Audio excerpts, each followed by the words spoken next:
As the name would suggest, the parking structure at Kahala Mall is meant for parking, but some nearby residents say that occasionally some motorists have been using it for other purposes.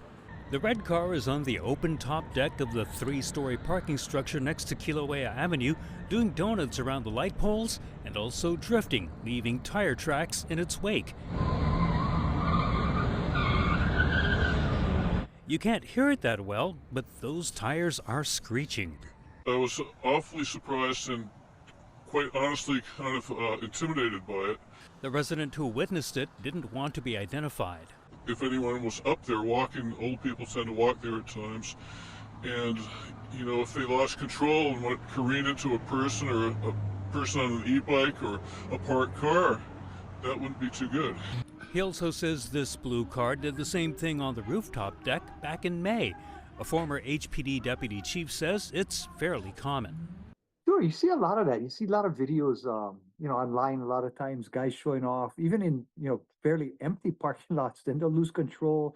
They'll take out one of the lights for the parking lot. They'll hit other parked cars. They'll hit passengers, observers. The resident says this typically happens late at night and just about every weekend, and police have been called. Well, they've arrived at the scene maybe 10 minutes later, and by that time, they're gone. Kahala Mall is private property, so Kahala Mall needs to increase their security, late at night to stop that, to stop the speeding and the drifting up there. The problem is, for police to cite the driver, the reckless driving has to be witnessed by an officer.